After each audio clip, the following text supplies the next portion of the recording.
আল্লাহ রাব্বুল আলামিন আমাদেরকে পৃথিবীতে একা একা ছেড়ে দেননি।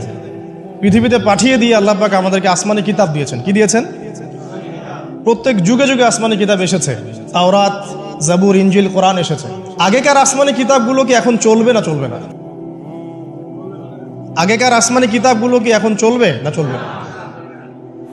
যখন থেকে নবী মুহাম্মদ সাল্লাল্লাহু আলাইহি ওয়াসাল্লাম নবী হয়েছেন এবং তার উপরে কোরআন নাজিল হয়েছে, এখান থেকে নিয়ে কিয়ামত পর্যন্ত অন্য কোনো আসমানি কিতাব কেউ মানলে কি চলবে না চলবে না? এই বিষয়ে নবী সাল্লাল্লাহু আলাইহি ওয়াসাল্লামের একটা হাদিস বলি, তারপর সামনে যাই। একদিন নবী সাল্লাল্লাহু আলাইহি ওয়াসাল্লামের সামনে ওমর রাদিয়াল্লাহু আনহু বসে আছেন। কে বসে আছেন? ওমর রাদিয়াল্লাহু আনহু নাম তো জানেন, ইসলামের দ্বিতীয় খলিফা। নবীজিকে বলছেন যে তাওরাতে কিছু সুন্দর কথা আছে ইয়া রাসূলুল্লাহ। এই কথা বা এই স্টেটমেন্ট শোনার সাথে সাথে নবী সাল্লাল্লাহু আলাইহি ওয়াসাল্লামের চোখ মুখ রাগে লাল হয়ে গেল। হাদিসটা মিশকাতে আছে। রাগে লাল হয়ে নবী সাল্লাল্লাহু আলাইহি ওয়াসাল্লাম বলছেন যে ইয়া ওমর, হে ওমর, তুমি আমার সামনে তাওরাত পড়ছো? জেনে রাখো, লাউ কানা মূসা হাইয়ান, যদি মূসা আলাইহিস সালাম এখন জীবিত থাকতো। তাওরাত কার উপর নাজিল হয়েছে? মূসা। তাওরাত পড়ছো আমার সামনে, তাওরাত যার উপর নাজিল হয়েছে সেই মূসা আলাইহিস সালাম যদি জীবিত থাকতো এখন, ফাত্তাবা'তুমুহু, আর তোমরা আমাকে বাদ দিয়ে তার অনুসরণ করতে, ওয়া তারাকতুমুনি, আমাকে ছেড়ে দিতে, লা দালালতুম আন সাওয়াইস সাবিল, তাহলে তোমরা অবশ্যই পথভ্রষ্ট হয়ে যেতে। তাওরাত পড়ছো, এখন যদি মূসা আলাইহিস সালামও জীবিত থাকতো আর তোমরা আমাকে বাদ দিয়ে নবী মূসার অনুসরণ করা শুরু করতে, তোমরা অবশ্যই জাহান্নামী হয়ে যেতে। লাউ কানা মূসা হাইয়ান, যদি মূসাও জীবিত থাকতো এখন, আবার যদি জীবিত করা হয় আলাইহিস সালাম, লাত্তাবা'নি, অবশ্যই তাকে আমার অনুসরণ করতে হবে। কথা কি বুঝতে পারছেন? এই কারণে শেষ জামানা যখন ঈসা ইবনে মারিয়াম আসবেন, তিনি নতুন কোনো শরীয়ত নিয়ে আসবেন না। কি নিয়ে আসবেন? তিনি মুহাম্মদ সাল্লাল্লাহু আলাইহি ওয়াসাল্লামের অনুকরণ রূপেই পৃথিবীতে আসবেন ইনশাআল্লাহ। তো আল্লাহ পাক আমাদেরকে দিয়েছেন আল কোরআন, এবং কোরআন এর ব্যাখ্যা হচ্ছে হাদিস। নবী সাল্লাল্লাহু আলাইহি ওয়াসাল্লাম বিদায় হজের ভাষণে বলেছেন, এই হাদিসটা খুব ভালো করে মনে রাখবেন। তিনি বলেছেন যে তারাকতু ফিকুম আমরাইন, আমি তোমাদের মাঝে মাত্র দুটা বস্তু ছেড়ে যাচ্ছি। কয়টা বস্তু? দুটা বস্তু। লান তাদিল্লু মা তামাসসাকতুম বিহিমা, তোমরা কোশ্চিনকালেও পথভ্রষ্ট হবে না যতদিন পর্যন্ত এই দুটাকে আঁকড়ে ধরে থাকবে। ঠিক আছে? তোমরা কোশ্চিনকালেও পথভ্রষ্ট হবে না যতদিন পর্যন্ত এই দুটাকে তোমরা শক্ত করে আঁকড়ে ধরে থাকবে। অন্য হাদিসে আছে দাঁতের মাড়ি দিয়ে কামড়ে থাকবে। আপনি সামনের দাঁত দিয়ে কিছু কামড়াতে গেলে কিন্তু টান দিলে ছিঁড়ে যাবে না? দাঁতের মাড়ি দিয়ে যদি শক্ত করে ধরেন, এত সহজে কিন্তু টান দিলে ছিঁড়বে না। এই জন্য নবীজি বলছেন সাল্লাল্লাহু আলাইহি ওয়াসাল্লাম দাঁতের মাড়ি দিয়ে কামড়ে ধরে থাকবে কোরআন এবং সুন্নাহকে। সেই দুটো বস্তু কি? নবী সাল্লাল্লাহু আলাইহি ওয়াসাল্লাম বলছেন, একটা হচ্ছে কিতাব আল্লাহ পাকের কিতাব, মানে কি? আল কোরআন, ওয়া সুন্নতি নবীহি, মানে নবীর সুন্নাত, অর্থাৎ হাদিসগুলো। কোরআন এবং সুন্নাহ মিলে ইসলাম। এই ইসলামটাই হচ্ছে আল্লাহ রাব্বুল আলামিনের মনোনীত সর্বশেষ দিন, সর্বশেষ টেস্টিমেন্ট। মানে আদম আলাইহিস সালামও তো মুসলিম ছিলেন, নূহ আলাইহিস সালামও মুসলিম ছিলেন, ঈসা আলাইহিস সালাম, মূসা আলাইহিস সালাম, ইব্রাহিম আলাইহিস সালাম, এই যে লক্ষ লক্ষ নবী রাসূল, তারা মুসলিম ছিলেন না? সবাই মুসলিম ছিলেন, কিন্তু সর্বশেষ যে বিধিবিধানগুলো আল্লাহর পক্ষ থেকে এসেছে সেটা কি? কোরআন এবং সুন্নাহ এবং ইসলামের এই নতুন রূপটা, সর্বস্বীকৃত সর্বনতুন যে রূপটা, এটা কিয়ামত পর্যন্ত থাকবে ইনশাআল্লাহ। তো ইসলাম চির প্রাচীন এবং চির নতুন, চির আধুনিক। আমরা কি বুঝাতে পারছি? এখন এই ইসলামটা কি পরিবর্তনযোগ্য? উত্তর না। আল্লাহ পাক সূরা মাইদার 3 নম্বর আয়াতে বলছেন, আল ইয়াউমা আকমালতু লাকুম দীনাকুম ওয়া আতমামতু আলাইকুম নি'মাতি ওয়া রাদিতু লাকুমুল ইসলাম দীনান। আল্লাহ পাক বলছেন, আজকে আমি তোমাদের উপরে দ্বীন ইসলামকে পরিপূর্ণ করে দিলাম। পরিপূর্ণ করে দেওয়ার অর্থ হচ্ছে এখানে সংযোজন বিয়োজনের কোনো সুযোগ নাই। কেউ যদি বলে 5 ওয়াক্ত নামাজের জায়গায় 6 ওয়াক্ত বানাই দিব আমরা, ঠিক আছে? সুযোগ আছে? সুযোগ নাই। জাকাতের বিধানটা খুব কঠিন মনে হয়, জাকাতের নিসাবটা একটু কমাই দিব, পারবে? ইসলামের চুল পরিমাণ কিছু ঢোকানোর, বের করার কোনো সুযোগ নাই। কেন নাই? কারণ আল্লাহ পাক এই দিনটাকে পরিপূর্ণ করে দিয়েছে। আল ইয়াউমা আকমালতু লাকুম দীনাকুম, দিনটাকে কামেল করেছি। কামেল মানে, কামেল পাস মানে কি? সার্টিফিকেট পাইছে পরিপূর্ণ, তাই না? সার্টিফিকেট সব কিছু না, জ্ঞান সব কিছু। এবং এই জ্ঞান শুধুমাত্র বই পড়ে অর্জিত হবে এমনও নয়। জ্ঞান আসে কার পক্ষ থেকে? আল্লাহর পক্ষ থেকে। এটা মনে রাখবেন, জ্ঞান আল্লাহর পক্ষ থেকে আসে। হ্যাঁ, জ্ঞান কখন আসবে? যখন আপনি পরিশ্রম করবেন, আপনার পরিশ্রম আল্লাহ পাক দেখবেন, আপনি ধারাবাহিকভাবে লেগে থাকবেন, আল্লাহর কাছে বেশি বেশি দোয়া করবেন, পাপ ছেড়ে দিবেন, গুনাহ ছেড়ে দিবেন, গুনাহমুক্ত অন্তর নিয়ে আল্লাহর কাছে কান্নাকাটি করবেন, আল্লাহ পাক ইনশাআল্লাহ ইলম দান করবেন ইনশাআল্লাহ। ইমাম শাফি রাহিমাহুল্লাহ বলতেন যে আমি অনেক পড়ি কিন্তু ভুলে যাই। তার ওস্তাদ তাকে বললেন যে তুমি পাপ করা ছেড়ে দাও, যদি গুনাহ করতে থাকো তাহলে তোমার অন্তরে আল্লাহর নূর নাজিল হবে না। ঠিক আছে, গুনাহ মুক্ত অন্তর নিয়ে ইলম চর্চা করতে হয়। আল্লাহ পাক তৌফিক দান করুন, আমিন। আর ইলম অর্জন করে যদি অহংকার আর হিংসা চলে আসে তাহলে সেই ইলম হবে শয়তানের ইলম। শয়তান প্রচণ্ড আলেম ছিল, কিন্তু ইবলিস কি ছিল? আলেম ছিল। সে কিন্তু আলেম আর আবেদ ছিল, সে ইলম অনেক অর্জন করেছিল এবং আল্লাহ পাকের প্রচুর ইবাদত করত, কিন্তু তারপরেও কেন সে জাহান্নামী হলো? কারণ একটাই, আবা ওয়াস্তাকবারা, সে উদ্ধত হয়েছিল, অহংকার করেছিল। ইসলাম পরিপূর্ণ, এখানে সংযোজন বিয়োজনের কোনো সুযোগ নাই। এখন ইসলাম ছাড়া অন্য কোনো দিন মানলে কি হবে কিনা? আল্লাহ পাক সূরা আলী ইমরানের মধ্যেই বলছেন, ওয়ামাই ইয়াবতাগি গায়রাল ইসলামি দীনান ফালা ইউকবাল মিনহু, কেউ যদি ইসলাম ছাড়া, এই পরিপূর্ণ দিনটা ছাড়া অন্য কোনো জীবন ব্যবস্থা তালাশ করে, তার পক্ষ থেকে কশ্চিন কালেও কোনো আমল কবুল করা হবে না। এটা কার কথা? আল্লাহর কথা। একটা জায়গায় আমি ফোকাস করি যে দিন পালন করতে গিয়ে সবচেয়ে বড় চ্যালেঞ্জটা হচ্ছে, সেটা হচ্ছে আল্লাহকে পাওয়া। কি করা? যে আল্লাহর কাছ থেকে আমরা এসেছি সেই আল্লাহকে দুনিয়াতে এবং আখিরাতে পাওয়া, এটাই চ্যালেঞ্জ।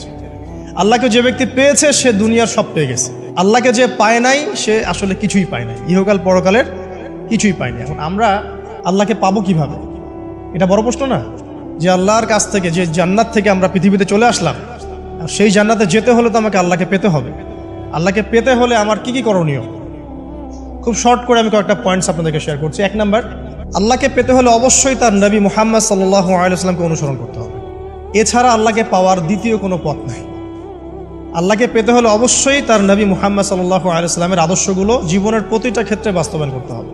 চলাফেরা, ওঠা বসা, খাওয়া দাওয়া, ইস্তেঞ্জা করা, মুআমালাত, ব্যবসা বাণিজ্য, অর্থনীতি, সমাজ, রাষ্ট্র, সব ক্ষেত্রে আপনাকে মুহাম্মদ সাল্লাল্লাহু আলাইহি ওয়াসাল্লামের তরিকা, আদর্শটাকে ফলো করতে হবে। তাহলে আপনি আল্লাহকে পাবেন ইনশাআল্লাহ। যে ব্যক্তি আল্লাহকে পেয়েছে সে দুনিয়াও পেয়েছে, আখিরাতও পেয়েছে। যে আল্লাহকে পায় নাই, দুনিয়াও বরবাদ, আখিরাতও বরবাদ। 1 নাম্বার তাহলে কি কাজ? আল্লাহ পাকের সর্বশেষ নবী মুহাম্মদ সাল্লাল্লাহু আলাইহি ওয়াসাল্লামকে অনুসরণ করা, তার আদর্শ মেনে চলা, 1 নাম্বার। 2 নাম্বার হচ্ছে 5 ওয়াক্ত নামাজ। আল্লাহকে পেতে হলে নামাজ লাগবে। নামাজ নাই, আল্লাহ নাই। ওয়াস্তাঈনু বিস-সাবরি ওয়াস-সালাহ, তোমরা সবর এবং সালাতের মধ্য দিয়ে আল্লাহর সাহায্য প্রার্থনা করো। আমরা এই জন্য নামাজে বলি ইয়াকা না'বুদু ওয়া ইয়াকা নাস্তাঈন, আমরা শুধু আপনারই ইবাদত করি এবং আপনার কাছেই সাহায্য প্রার্থনা করি। আল্লাহকে পেতে হলে নামাজের কোনো বিকল্প নাই। যে ব্যক্তি নামাজ পড়ে না, আল্লাহর সাথে তার কোনো সম্পর্ক নেই, নো কানেকশন। আপনি যে কোনো কিছু চাচ্ছেন, সেজদায় পড়ে আল্লাহর সামনে আত্মসমর্পণ করেই চাইতে হবে। ওয়াসজুদ ওয়াক্তারিব, আল্লাহ পাক কি বলেছেন? সেজদা করো, নিকটবর্তী হও। তো ব্যাখ্যা অনেক করা যায়। নামাজ না পড়লে কিন্তু মানুষ কুফরিতে লিপ্ত হয়। যে ব্যক্তি মান তারাকা সালাতান মুতাআম্মিদান ফাকাদ কাফারা, যে ব্যক্তি সালাতকে অস্বীকার করে, ফরজ নামাজকে অস্বীকার করে, সে ব্যক্তি কিন্তু কুফরিতে চলে যায়। ঠিক আছে। তারপরে বাইনা রাজুলি ওয়া বাইনা শিরকি ওয়াল কুফরি তারকুস সালাহ, একজন মুমিন বান্দা এবং অমুসলিমদের মধ্যে পার্থক্যই নামাজ। নামাজের বিষয়ে অনেক কথা আমি আগেও বলেছি, আপনারা শুনেছেন, অন্য আলেমদের কাছেও শুনেছেন। এক বাক্যে নামাজ না পড়লে ইসলামের রশিটা কেটে যাবে। মুআজ বিন জাবালকে নবী সাল্লাল্লাহু আলাইহি ওয়াসাল্লাম বলেছেন যে যদি মান তারাকা সালাতান মুতাআম্মিদান, কেউ যদি সালাতকে ইচ্ছা করে ছেড়ে দেয়, ফাকাদ বারিআত মিন জিম্মাতিল্লাহ, সে ব্যক্তি আল্লাহর জিম্মেদারি থেকে মুক্ত হয়ে যাবে। তার উপর আল্লাহর কোনো জিম্মাদারি নাই, আল্লাহর নিরাপত্তা, জিম্মাদারি থেকে সে মুক্ত। তো 5 ওয়াক্ত নামাজ আল্লাহ পাক আমাদের সবাইকে জামাতের সাথে পড়ার তৌফিক দান করুন। এর পাশাপাশি নফল নামাজ বাড়িয়ে দেওয়ার তৌফিক দান করুন, এবং স্পেশালি তাহাজ্জুদের নামাজ যদি পারেন, 2 রাকাত হলেও নিয়মিত তাহাজ্জুদের নামাজ পড়ার তৌফিক আল্লাহ পাক আমাদেরকে দান করুন। আর নামাজের বাহ্যিকতা নিয়ে এত বেশি ঝগড়ায় যাবেন না।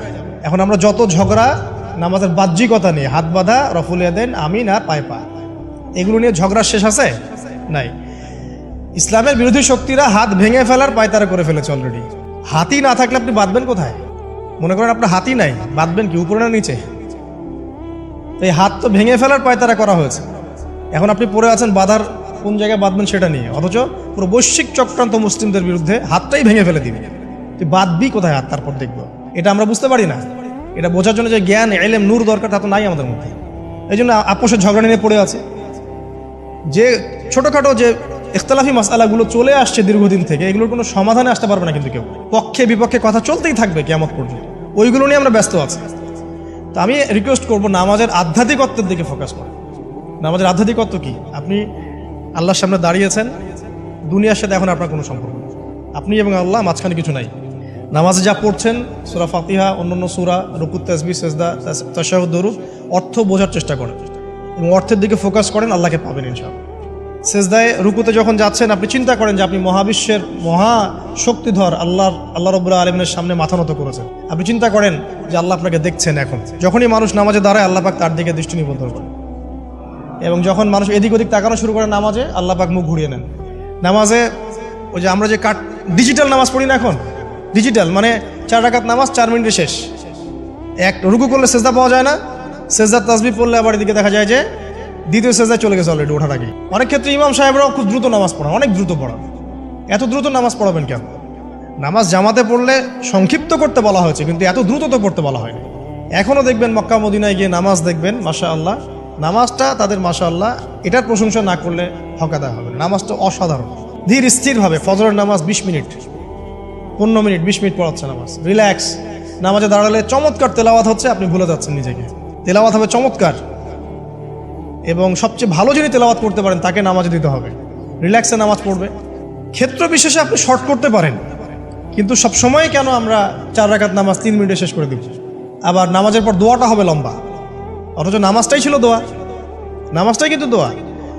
এখন সেজদায় আমরা যদি কান্নাকাটি করতে না শিখি, আল্লাহর সামনে আমি মাথা নত করেছি, এখানে নিজের মনের যত আবেগ আকুতি দোয়া এগুলো আল্লাহর সামনে ঢেলে না দিতে পারি, এই দোয়া কালাম না শিখি, তাহলে তো নামাজের আধ্যাত্মিকতা অর্জন হলো না।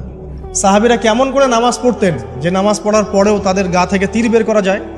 কিভাবে তারা নামাজ পড়তেন? তাহলে নবী সাল্লাল্লাহু আলাইহি ওয়াসাল্লাম কিভাবে নামাজ পড়তেন যে নামাজ পড়ার ফলে তার পা মোবারক ফুলে যাইত? 1 রাকাতে তিনি 4 পারা কোরআন তেলাওয়াত করতে পারলেন কিভাবে? তো তাদের নামাজ আর আমাদের নামাজ, আল্লাহ রাব্বুল আলামিন তার রাসূলের মাধ্যমে একটা হাদিসে জানিয়েছেন যে এমনও অনেক নামাজি আছে, নাউযুবিল্লাহ, আল্লাহ পাক আমাদেরকে তাদের অন্তর্ভুক্ত না করুন, যে নামাজ পড়ার পরে আল্লাহ রাব্বুল আলামিন এই নামাজটাকে ওই নামাজের মুখের উপর নিক্ষেপ করে দেয়। তোমার নামাজের আমার কোনো দরকার নেই, আল্লাহ পাক আমাদেরকে হেফাজত করুন। ধীর স্থিরভাবে পড়েন, রিল্যাক্সে, তারা হওয়ার কিচ্ছু নাই। ওয়ামা খালাকতুল জিন্না ওয়াল ইনসা ইল্লা লিয়াবুদুন, শুধুমাত্র আল্লাহর ইবাদত করার জন্যই তো পৃথিবীতে এসেছি। হোক না দোকানটা 5টা মিনিট পরে খুললে কি হবে? হ্যাঁ, জমিতে যান, জমিতে আধা ঘন্টা পরে গেলে কি হবে? যে আল্লাহ পাক আপনাকে বাঁচিয়ে রাখতে পারেন, সে আল্লাহ পাক আল্লাহর পথে সময় দিলে আপনাকে অফুরন্ত রিজিকও তো দিতে পারেন না? আপনি আল্লাহর হয়ে যান, বাকি সব আল্লাহ আপনার দায়িত্ব নিয়ে নেবেন ইনশাআল্লাহ। আপনি নিজে আল্লাহর হয়ে যান, আপনার সব কিছু দায়িত্ব কে নিয়ে নেবে? আল্লাহ নিয়ে নেবে। আল্লাহ পাক আমাদেরকে ধীর স্থিরভাবে আধ্যাত্মিকত্ব অর্জন করে নামাজ পড়ার তৌফিক দান করুন, আমিন। তো দেখুন, আল্লাহকে পাওয়ার সবচেয়ে সেরা মাধ্যম কি? নামাজ। তার আগে বলেছি নবী সাল্লাল্লাহু আলাইহি ওয়াসাল্লামের অনুসরণ। আল্লাহকে পাওয়ার তৃতীয় একটা মাধ্যম বলে দিই আমি, সওম বা রোজা রাখা। অল্প সময় গুটিয়ে নিচ্ছি, সওম বা রোজা রাখা। রোজা কেন আল্লাহকে পাওয়ার মাধ্যম জানেন? কারণ রোজা রাখা অবস্থায় আমরা কিন্তু গোপনে পানাহার করি না, করি? আমরা রোজা রেখেছি, গোপনে কিন্তু পানি খেতে পারি, কেউ দেখবে না। গোসল করছেন, আপনি পানি খেতে পারেন, কেউ দেখবে না। লুকিয়ে লুকিয়ে আপনি কিন্তু খাবার খেতে পারেন, কেউ দেখবে না, বাসায় কেউ নাই দেখার, কিন্তু আপনি খান না। আপনি সবর করেন, সহ্য করেন, একদম সূর্যাস্তের সময় গিয়ে আপনি ইফতার করেন। এই যে কাজটা আপনি কেন করেন? কারণ আপনি ফিল করেন যে আল্লাহ আপনাকে দেখছেন। কেউ আপনাকে দেখুক না দেখুক, আল্লাহ আপনাকে দেখছেন। এটাই হচ্ছে ইহসান, এটাই হচ্ছে আল্লাহ পাকের মারিফতকে উপলব্ধি করা। আল্লাহ রাসূল সাল্লাল্লাহু আলাইহি ওয়াসাল্লাম বলেছেন, ইহসান হচ্ছে আনতা আবুদাল্লাহা কাআন্নাকা তারা, তুমি এমনভাবে আল্লাহর ইবাদত করবে যেন তুমি আল্লাহকে দেখছো। ওয়া ইল্লাম তাকুন তারাহু ফাইন্নাহু ইয়ারাক, তুমি আল্লাহকে দেখতে না পারলেও বিশ্বাস করবে আল্লাহ তোমাকে দেখছেন। এটা রোজা রাখলে উপলব্ধি হয় না যে আল্লাহ আমাকে দেখছেন? এটা হচ্ছে আল্লাহকে পাওয়ার মাধ্যম। এই জন্য রমাজানের রোজা অবশ্যই রাখবো ইনশাআল্লাহ। পাশাপাশি এই যে সোমবার, বৃহস্পতিবার বা এই যে মাসের 3 দিন আইয়ামে বীজের সওম আছে, 13, 14, 15, আরাফার সওম, আশুরার সওম বা নফল সওম, এগুলো রাখার অভ্যাস করলে আল্লাহকে পাওয়া যাবে ইনশাআল্লাহ। আল্লাহ পাক আমাদেরকে বেশি বেশি সওম রাখার তৌফিক দান করুন। এবং আমাকে আপনাদের সবাইকে বিগত জীবনে আমরা যারা বিভিন্ন সময় সওম রাখি নাই বা রাখতে পারি নাই, বিভিন্ন সালাত পড়ি নাই, করতে পারি নাই, এগুলোকে হিসেব করে আদায় করার তৌফিক আল্লাহ পাক দান করুন, আমিন। 4 নম্বর একটা মাধ্যম বলে দিই আল্লাহকে পাওয়ার, সেটা হলো তিলাওয়াতে কোরআন। কোরআন তেলাওয়াত যে যত বেশি করবে, অর্থ উপলব্ধি করে পড়বে, সে আল্লাহ পাককে চাক্ষুষ পাবে ইনশাআল্লাহ। মানে আল্লাহ রাব্বুল আলামিন একটা চিঠি দিয়েছেন, মনে করেন আপনাকে, আপনার একজন কথার কথা এক্সাম্পল দিচ্ছি, যে আপনার কোনো একজন বন্ধু আছে অনেক দূরের কোনো দেশে, তা আপনি তাকে দেখেনও নাই, আপনি তাকে চিনেনও, মানে আপনি তার চেহারা দেখেন নাই, তাকে চিনেন না, তার সাথে যোগাযোগের মাধ্যম হচ্ছে আপনার চিঠি বা মেসেজ, ঠিক আছে? এখন সে আপনাকে কিছু মেসেজ পাঠালো, এই মেসেজের মধ্যে সে কিছু ইনস্ট্রাকশন দিয়েছে যে এইগুলো করতে হবে, এগুলো করতে হবে, বা আপনার প্রতি ভালোবাসার ইজহার করছে। মানে এই মেসেজটা যদি আপনি পড়তে পারেন তাহলে আপনি আপনার বন্ধুর সাথে একটা কানেকশন তৈরি করলেন না? বুঝতে পারছি না? আচ্ছা, এখন সমস্যা হচ্ছে কি, আমরা ওই মেসেজটা পড়তেই পারি না। আমরা তো কোরআনটা পড়তেই জানি না, তাহলে মেসেজটা পাবো কিভাবে? আর যারা পড়তে জানি সেই ভাষাটা বুঝি না। এখন ওই বন্ধু মনে করেন চিঠি লিখেছে বাংলা ভাষায়, আর আপনি বাংলা পড়তে জানেন না, তাহলে কি পারবেন উপলব্ধি করতে তার মনের ভাব, সেই বন্ধুর আবেগ, ভালোবাসা, প্রেম আপনি কি উপলব্ধি করতে পারবেন? লিখেছে সে উর্দু দিয়ে বা ইংরেজিতে, আপনি ইংরেজি বোঝেন না, ইংরেজি লিখতে পারেন না, তাহলে কি আপনি তার চিঠি বুঝতে পারবেন? এখন আমরা যেহেতু আরবি বুঝি না, এই কারণে কোরআনের মধ্যে কি বলেছেন আল্লাহ রাব্বুল আলামিন আমরা উপলব্ধি করতে পারছি। আমি কি বুঝাতে পারছি? তো কোরআন শুধুমাত্র তিলাওয়াত করা যথেষ্ট নয়। তিলাওয়াত করলে আপনি প্রত্যেক হরফে 10 টাকা পাবেন, কোনো সমস্যা নাই, কিন্তু ওই মেসেজটাকে উপলব্ধি করতে হলে আপনার অর্থটা জানতে হবে। অর্থ জানলে পরে আপনি দেখবেন আল্লাহকে আপনি চাক্ষুষ সামনে পাচ্ছেন ইনশাআল্লাহ। আপনি হতাশ হয়েছেন, হতাশা দূর করার জন্য সূরা আছে কোরআনে। বিপদে পড়েছেন, বিপদ দূর করার সূরা আছে কোরআনে। আপনার রিজিকের সমস্যা কাটানোর সূরা কোরআনে আছে। কোনো হাজতের প্রয়োজন, সূরা ইয়াসিন, হাজতের সূরা চলে আসে। অসুস্থ হয়েছেন, শেফার সূরা কোরআনে আছে। বা কাউকে জিন টোনা করা হয়েছে, বানটোনা করা হয়েছে, ওর শেফাও কোরআনে আছে। এমন কোনো বিষয় নাই যেটা আল্লাহ রাব্বুল আলামিন কোরআনের মধ্যে নাজিল করেন নাই। ব্যবসা করতে চান, কোরআন কথা বলবে, ঠিক আছে? আপনি সামাজিক বিষয়ে ডিল করতে চান, সূরা হুজুরাত কথা বলবে। আপনি ইতিহাস ভালোবাসেন, কোরআনে ইতিহাস দিয়ে ভর্তি করা আছে। আপনি কাব্য ভালোবাসেন, কবিতা পড়তে ভালোবাসেন, কোরআনের মধ্যে কবিতা দিয়েও ভর্তি আছে। আর রহমান আল্লামাল কোরআন খালাকাল ইনসান, এখানে ছন্দ আছে না? প্রত্যেকটা ছন্দ, ওয়ান নাজমি ইযা হাওয়া মা দাল্লা সাহিবুকুম ওয়া মা গাওয়া ওয়া মা ইয়ানতিকু আনিল হাওয়া, ছন্দ আছে না? আপনি উপন্যাস ভালোবাসেন, কোরআনে অনেক উপন্যাস আছে। যা চান তাই পাবেন কোরআনে। এক কথায় আপনি আল্লাহকে পাবেন কোরআনের মধ্য দিয়ে। কোরআনের সাথে যার সম্পর্ক যত বেশি, আল্লাহর মারেফত সে তত বেশি পাবে ইনশাআল্লাহ আযজা ওয়া জাল্লা। 4টা বলেছি না? 5 নাম্বার হচ্ছে হজ উমরা করা। হজ উমরা আল্লাহ পাক আমাদের সবাইকে বেশি বেশি করার তৌফিক দেখ। হজ এবং উমরা এমন কিছু কাজ আছে যে কাজগুলো সরাসরি আপনার সাথে আল্লাহ পাকে কানেকশন করা হবে। আরাফার মাঠে যাবেন, ওই মাঠে কি কিয়ামত হবে না? আল্লাহকে চিনতে পারবেন এখানেই। তারপরে যে সাই করেন না, সাফা মারওয়া সাই করে, ওখানে গেলে আপনি বুঝতে পারবেন যে কিভাবে ইসমাইল আলাইহিস সালামকে পানি দেওয়ার জন্য তার মা হাজরা এখানে দৌড়াদৌড়ি করেছে। বাইতুল্লাহ দেখবেন, আপনি চিনবেন যে আল্লাহর তাওহীদ কি জিনিস। চোখে দেখার সাথে সাথে আপনার ভিতরে এমন একটা ফিলিংস আসবে যেটা ভাষায় প্রকাশ করা যাবে না। চোখে দেখার সাথে সাথেই এমন একটা ফিলিংস আসবে, আপনাকে আমি এটা ভাষায় প্রকাশ করে বোঝাতে পারবো না।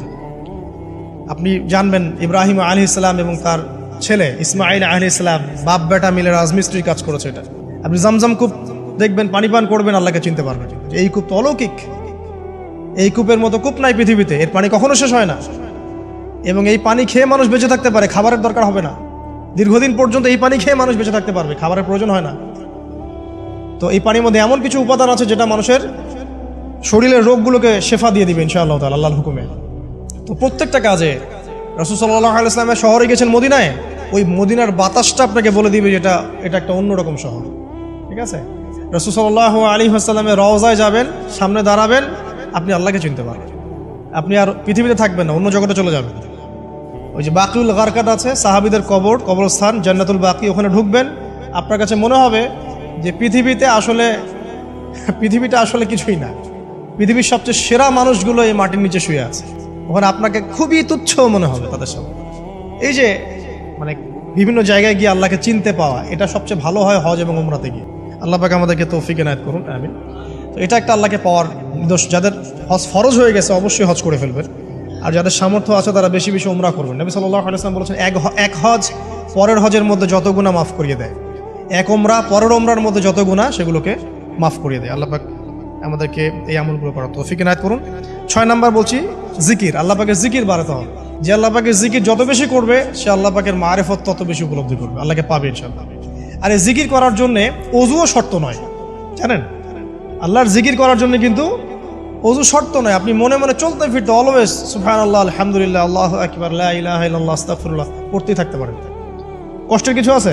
খালি জবান চলবে। মাঠে কাজ করছেন, ওই যে লাঙল দিয়ে কাজ করছেন, সেচ দিচ্ছেন, আপনি পড়তে থাকবেন আস্তাগফিরুল্লাহ ওয়া আতুবু ইলাইহি, লা হাওলা ওয়ালা কুওয়াতা ইল্লা বিল্লাহ, সুবহানাল্লাহ, আলহামদুলিল্লাহ, লা ইলাহা ইল্লাল্লাহ, আল্লাহু আকবার। কোনো সমস্যা নেই। রান্না বান্না করছে মেয়েরা, এটা করতে করতে পড়তে পারবে না? গাড়ি ড্রাইভ করতে করতে আপনি পড়তে পারবেন লা ইলাহা ইল্লাল্লাহ ওয়াহদাহু লা শারীকা লাহু, লাহুল মুলক ওয়া লাহুল হামদ ওয়া হুয়া আলা কুল্লি শাইইন কাদির। যে কোনো কাজ করতে করতেই ইল্লাল ইস্তেনজা বাদ দিয়ে।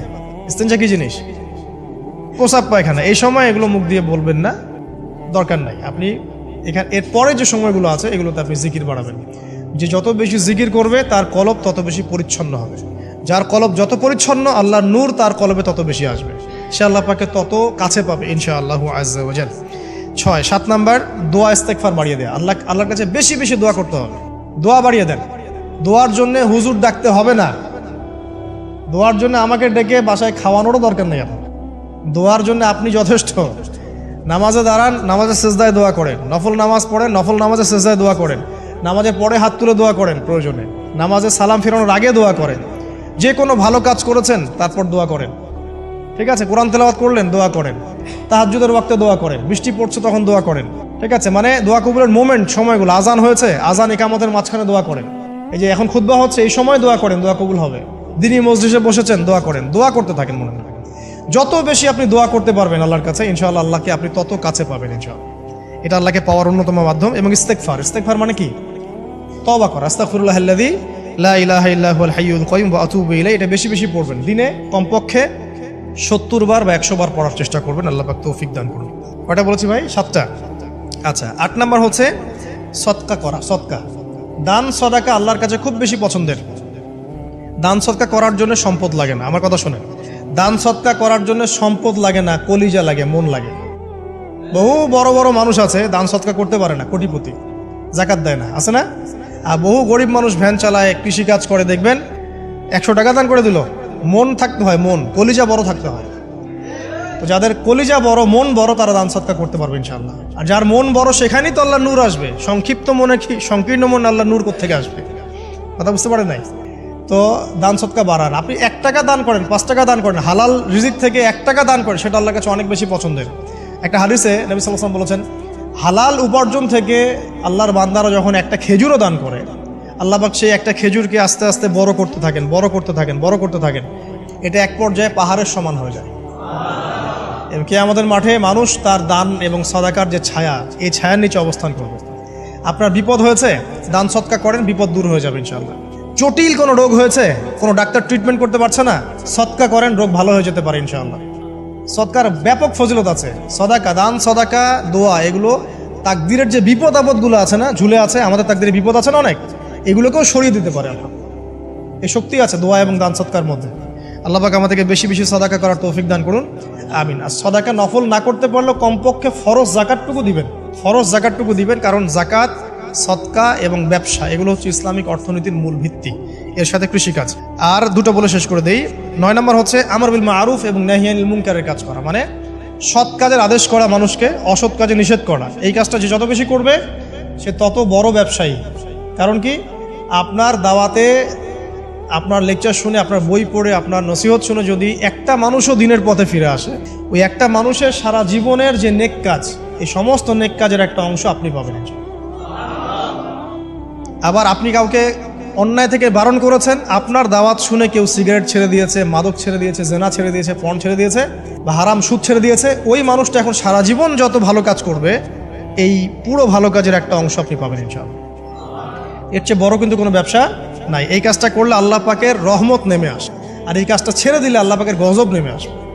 যখন মানুষ ন্যায়ের আদেশ এবং অন্যায় নিষেধ ছেড়ে দিবে, আল্লাহর গজব নেমে আসবে। আর মানুষ যত বেশি সৎ কাজে আদেশ করবে, অসৎ কাজে নিষেধ করবে, আল্লাহর রহমত তত কাছে আসবে, আল্লাহকে পাওয়া যাবে ইনশাআল্লাহ তাআলা।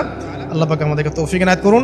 আর সর্বশেষ একটা বলে শেষ করে দেই, সেটা হলো যে আল্লাহর দিনকে, আল্লাহর দিনের খেদমত করা বা দিনের কল্যাণে নিজেকে নিয়োজিত রাখা। আল্লাহর দিনের খেদমত করা বা দিনের কল্যাণে নিজেকে নিয়োজিত করলে আল্লাহ পাককে পাওয়া যাবে ইনশাআল্লাহ।